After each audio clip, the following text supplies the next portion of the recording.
Pessoal, e temos aqui o nosso tão aguardado resultado do terceiro trimestre do banco Pine ou Pine. Vamos chamá-lo aqui de Pine 4, né? Se você estava curioso para saber se realmente aqui os resultados, né, vieram em linha com aquilo que estava esperando, né? Ou seja, na perspectiva de lucros, eu já deixei até baixado aqui o Earning Release, ou seja, os resultados prévios aqui do terceiro trimestre e também, a título de comparação, os 9 primeiros meses de 2023. Então, quero considerar bem brevemente aqui com vocês, pegando especialmente os pontos que podem nos chamar a atenção, especialmente para aqueles que investem ou pretendem investir em Pine 4, né? Então, o que a gente pode observar aqui pegando os seus resultados prévios aqui, né? Veja, aqui ele traz um destaque. Qual? Período marcado pelo aumento das receitas, sólido crescimento no segmento de varejo, coletarizado. Tome cuidado aqui que o varejo pode sofrer muito, né, no médio prazo aí. Alocação de capital prudente no segmento de empresas, lembrando que o banco Pini trabalha sempre com empresas, né, emprestando créditos para pequenas, médias e grandes empresas. Receita recorde na mesa de clientes, também trabalha com derivativos, é um banco um pouco diferente, não é que nem um Itaú, um Bradesco, o Banco do Brasil, que você vai lá na agência e abre sua conta. Ele é mais focado aqui em gestão de patrimônios e ativos, e também um contínuo foco em diversificação, ok? Olha só que interessante como que isso foi refletido aqui nos seus números. Dê só uma olhada, lucro líquido nos primeiros 9 meses de 2023 somou 119 milhões, o que comparativamente com os 9 primeiros meses de 2022 teve um aumento de 6 vezes. Eles até colocam aqui 6 vezes para não encher de zero aqui, colocar, por exemplo, 600%. Né? Então, aumento de 6 vezes aqui no lucro líquido, comparando 9 meses e 9 meses, né? Os 3 trimestres de 22 com 3 trimestres de 2023. Também resultado operacional, 3 vezes. E o ROAE, vamos colocar assim, o retorno sobre o equity ou sobre o patrimônio dos investidores, vamos colocar aqui, subiu 14 pontos percentuais, né? O que era de 5,4 subiu para 19%. Interessante, né? Ele até coloca um asterisco aqui no final, olha lá, fala que é o lucro do terceiro trimestre de 23, que é o patrimônio líquido médio entre setembro a junho de 2023, né? Tá bom. Outra coisa que a gente pode colocar aqui, né, como que ele cresceu na questão da sua carteira, né? Olha, o crédito expandido, varejo e funding, investindo dinheiro nas empresas, ó, aumento de 65% na carteira de crédito, 12 vezes no varejo. Eu peço novamente atenção para vocês aqui, né? Um banco que financia o varejo, né, mesmo sendo coletarizado, a gente precisa ter um certo cuidado. E o funding, cerca de 37% a mais, né? Muito bem. Colocando dinheiro, né, em empresas ali para poder se alavancarem. Muito bem. Alguns destaques interessantes, né? Fala aqui da perspectiva das empresas, quando ela atua emprestando dinheiro ou financiando, queda na comparação anual, reflexo do maior conservadorismo em empresas médias, ou seja, que ela fala que as empresas estão tomando menos riscos, menos capital. Foca em operações com garantias sólidas, claro, até para ela poder não se alavancar muito e correr muito risco na hora do recebimento do crédito. Vamos ver o varejo aqui, que ela aumentou tanto, né? O que ela está dizendo? Olha, 4,4 bilhões em setembro de 23, 12 vezes setembro de 22. Eficiente alocação do capital e atuação em produtos de baixo risco, INSS, né? Produtos atrelados aí a algum tipo de garantia, como por exemplo INSS, FGTS, enfim, que representa 77% da carteira. Como se ela emprestasse com a garantia do recebimento desse dinheiro com base nesses financiadores aqui, tá bom? Outra coisa também, parte do ecossistema, 7,1 bilhões de ativos no varejo coletarizado, 6,3 em transações de carteira, né? Parte de mesa de clientes, operações estruturadas, não vamos perder muito tempo aqui. A gestão de carteira sobre risco também, né, dando créditos aqui para fintechs, gestoras, agentes autônomos, securitizadoras, novos negócios, isso é importante. Ó. Solicitamos em setembro, agora, ao Bacen, o pedido para a constituição de uma comercializadora de ativos ambientais em linha com a nossa agenda ESG. Olha só, um novo sistema aqui de uma vertical aqui da empresa, né? Dando atenção aí para o ESG. E outra coisa também, aqui do mercado imobiliário, operações de ativos imobiliários resultam em uma venda líquida de 161 milhões no acumulado do ano. Pois é. E por último, o funding, né? Financiando aqui novas iniciativas, 11,8 bilhões em setembro, 19% da captação investida, resultando num menor custo de funding. Pois é.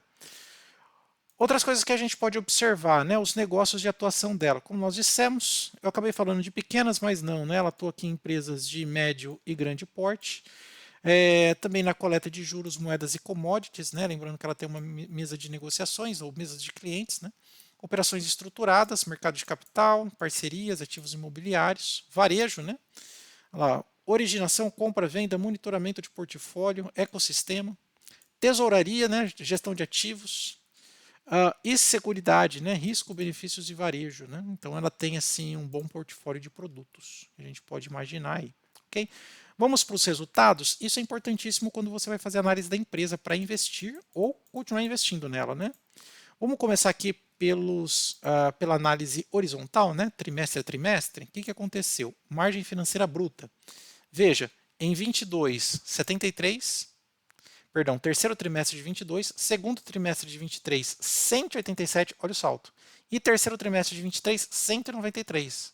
O que resulta num delta, né, ou seja, no aumento diferencial de 163%. Tá vendo? Bastante, né?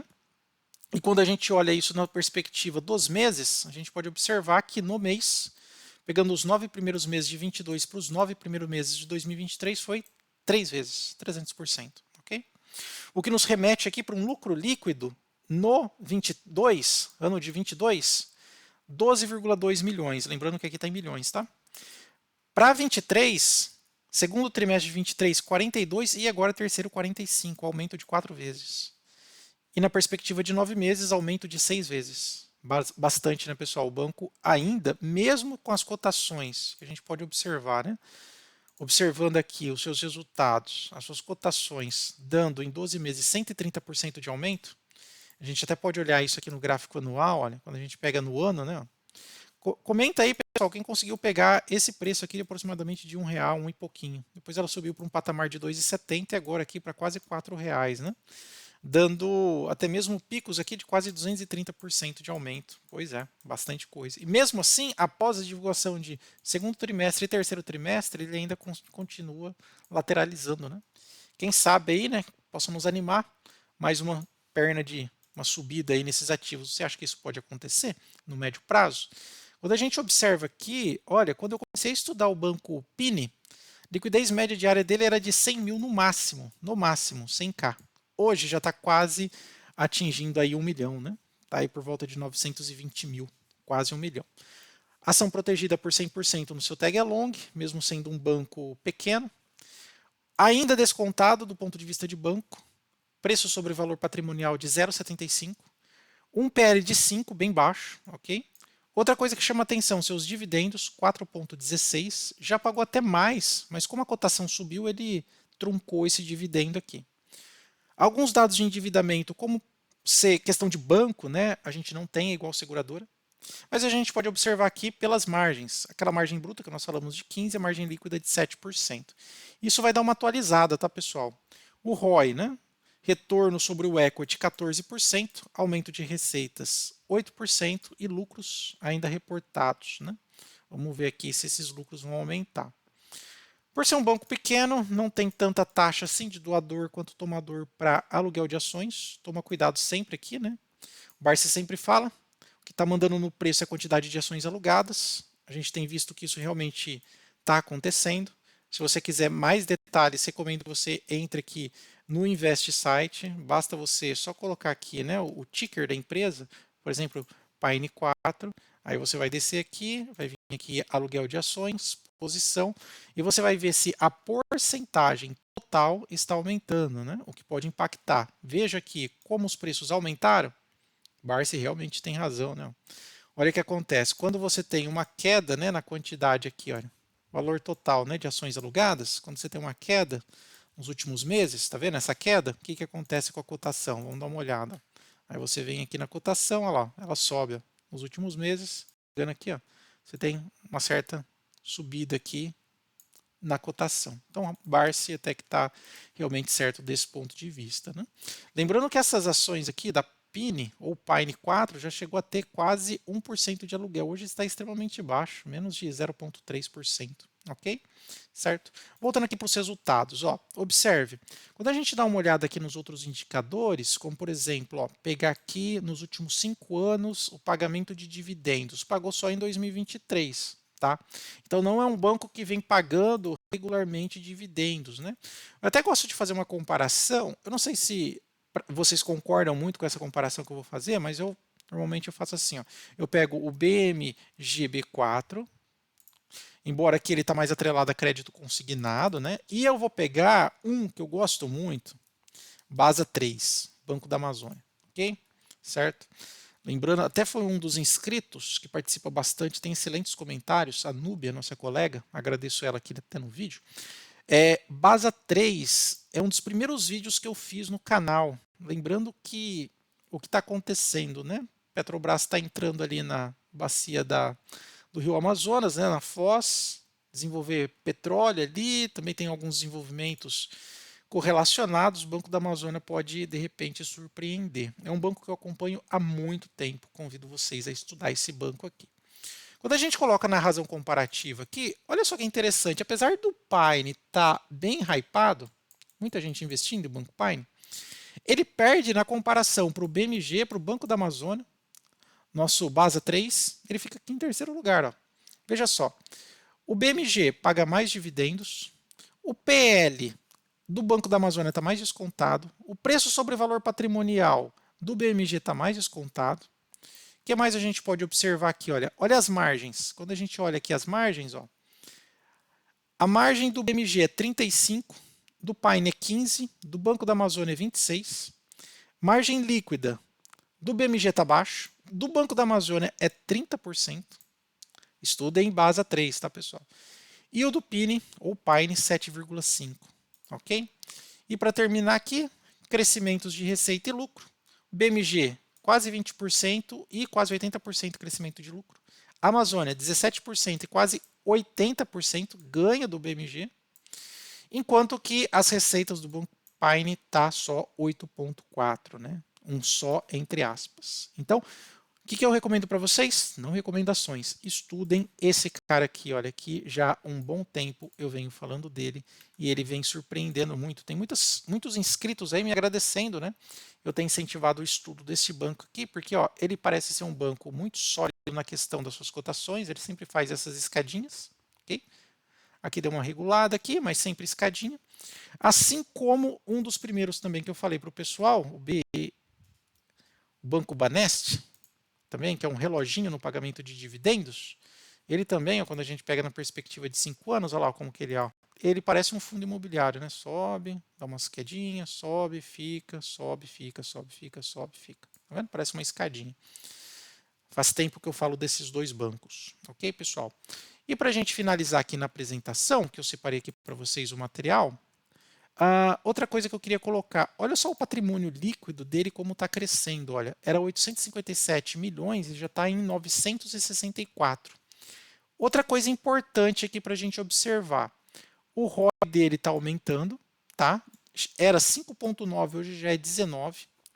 O Basileia ele está tentando dar uma ajustada, estava 18,8, perdão, 11,8, 11,7, agora está 11,6. Mas na perspectiva ele coloca 12, tá? Lembrando que Basileia mede a qualidade do banco. É o índice mais importante que tem do banco aí para vocês observarem.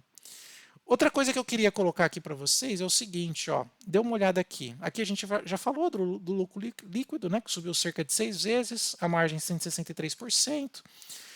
Uma coisa que é importante quando você olha aqui para banco, ó, sempre você tem que ver como que está a questão, por exemplo, do pagamento dos vencimentos de médio e longo prazo, especialmente aqueles que passam de 90 dias, né? A gente não quer investir num banco que tem um índice de inadimplência muito grande. Então, quando você olha aqui, especialmente esses a mais de 90 dias, veja que está extremamente baixo, né? Olha, 0,8 no seu global. Vencimentos acima, né? Índice de inadimplência acima de 90 dias. Na semana passada nós fizemos um do BMG é 5,6. Dá uma olhada, o 5,6 porque o BMG trabalha muito com Pessoas físicas e crédito consignado, você tem mais risco, 5,6. Enquanto que o PIN é 0,8, trabalha muito com empresas, médio e grande porte, também varejo. Então, você consegue perceber que você tem uma margem de inadimplência bem mais baixa, o que afeta ainda menos, né, os resultados, especialmente os lucros da empresa. Ela pode oferecer produtos com crédito muito mais interessante, né, uma vez que você tem aqui taxa de inadimplência menor. Tá? Pessoal, espero que vocês tenham gostado. Se gostou, deixa seu like e se inscreve no canal.